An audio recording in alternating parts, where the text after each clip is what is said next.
What is up, guys? Wolfgang here. So today I want to make a video on the Samsung Galaxy Buds 2 Pro. Not a big fan of the naming, but let's make a video on it. Now, I've been using the Galaxy Buds 2 Pro for about a month now, and I have some thoughts I want to share with you guys. Also, I will be comparing it to the previous generation, the Galaxy Buds Pro. So let's get into it. Now then, these buds are pretty much the same thing as the Buds 1 or the Buds Pro 1, whatever you want to call them, except that everything is matte, which I really enjoy. As you can see, the Buds Pro First Edition are really glossy, so you can see reflections fairly easily, and that goes for the buds themselves as well.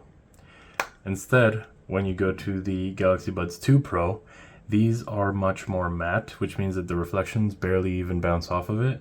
And that's, once again, including the buds themselves. They're matte, so aesthetically I prefer them. You might prefer the glossiness. It might make you feel like they're more premium. But me personally, I prefer these. Now, when talking about the buds themselves, these have round drivers. In comparison to the last generation, which had, what I call them, cylindricals. I'm not exactly sure how to call it, but these drivers are more oval-like. That's the word I was looking for.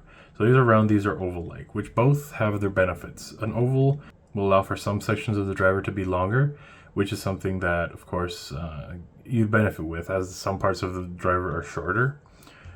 However, it's not always the best thing, as these will have more uniform sound. What is interesting, though, is that these buds, the new ones, don't go as deep into your ear. So let's see if I can demonstrate that. You can notice it more when you're wearing them, perhaps not as much when I'm holding it like this, but the new buds go much less deeper into your ear, which theoretically makes it sound like it won't have as good as a passive noise cancellation as the previous generation, and it does not, but we'll get into ANC in a bit. Now then, for audio quality, theoretically you'd expect these to be about the same, at least, as the previous generation. Well, it turns out they are much better somehow. I don't exactly appreciate that they removed a single feature, which is when you're using a single bud in one of your ears, that you can't use ANC. That annoys me quite a lot, as I do like to have the ability to do that, but sound quality wise, the bass on these is much better than the previous generation. They go less deep into your ear, which means that it's more comfortable in there. And not having ANC on one bud is very annoying to me, but you can just raise the volume a little bit and it'll sound pretty much the same, a little bit distorted perhaps. But when you're wearing just one earbud, you're not really looking for audio quality or fidelity itself, so that shouldn't be too big of an issue. Now, here's the interesting part. With active noise cancelling, the Buds 2 Pro are much better than the previous generation. How does that make sense? I have no clue. Because they go less deep into your ear, so the seal's worse. And the driver, it's round, and I don't understand how it's that much better in ANC, because as it goes less deep into your ear, the natural seal on your ear is much worse. However, once you turn ANC on, you just hear so much less than the previous generation, which makes these so great at active noise cancelling when wearing both. Similar to the first generation, when it comes to charging, you really only got to think about charging it at most once a week when you use it heavily, but you don't really think about it. And you do get the light notifications when it's starting to run low.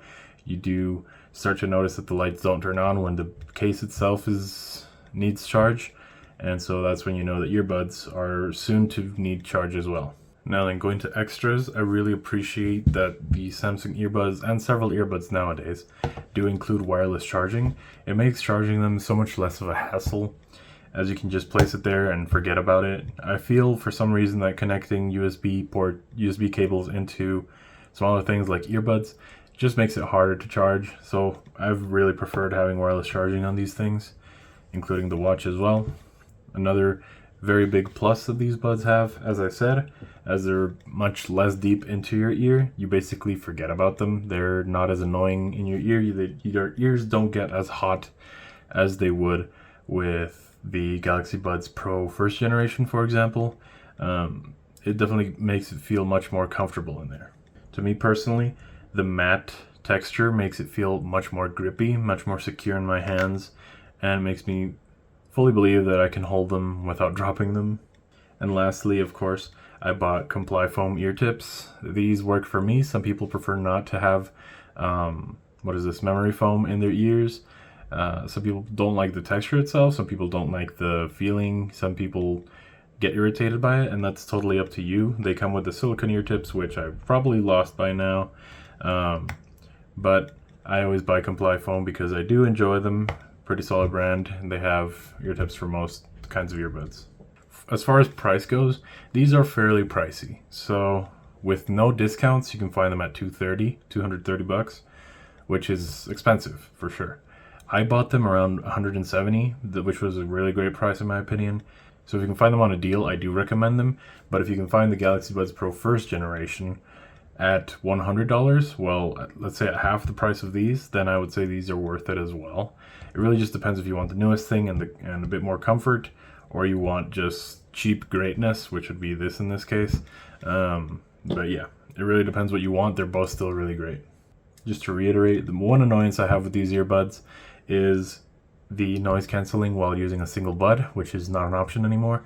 I'm hoping they can add an update. It should be extremely easy, but they haven't done it yet, so let's hope they do eventually. So in conclusion, I think these are amazing buds. I cannot say they're the greatest because I haven't tried some of the options from Sony. I did try the AirPods and I do not like the AirPods, neither the Pro, but I'd say these, up to my experience at least, are the best ones out there. But once again, it will depend in the end. What's your ecosystem, what devices you use, and for what you want them exactly. But if you find any of these earbuds on a discount, they're both amazing, they're both great. I would say it's definitely worth paying $50 more going from this one to the second generation, just because of that ANC and audio quality improvement. $50 is definitely worth paying over this. Now, upgrading from the Buds Pro to the Buds 2 Pro, even that in my opinion is worth it if you of course have the budget for it. Especially if you're able to sell these or trade these in, it's honestly extremely worth it, as you can get some pretty solid value from these to these, and I highly recommend it to all of you. Let me know in the comments what you guys think about the Galaxy Buds 2 Pro. If you have any, let me know how's your experience been with them. And yeah, guys, thank you very much for watching, guys. If you enjoyed the video, hit the like button and the subscribe button so you don't miss out on future videos, and hit the bell icon so you get notified. Thank you very much for watching, guys. Have a great day.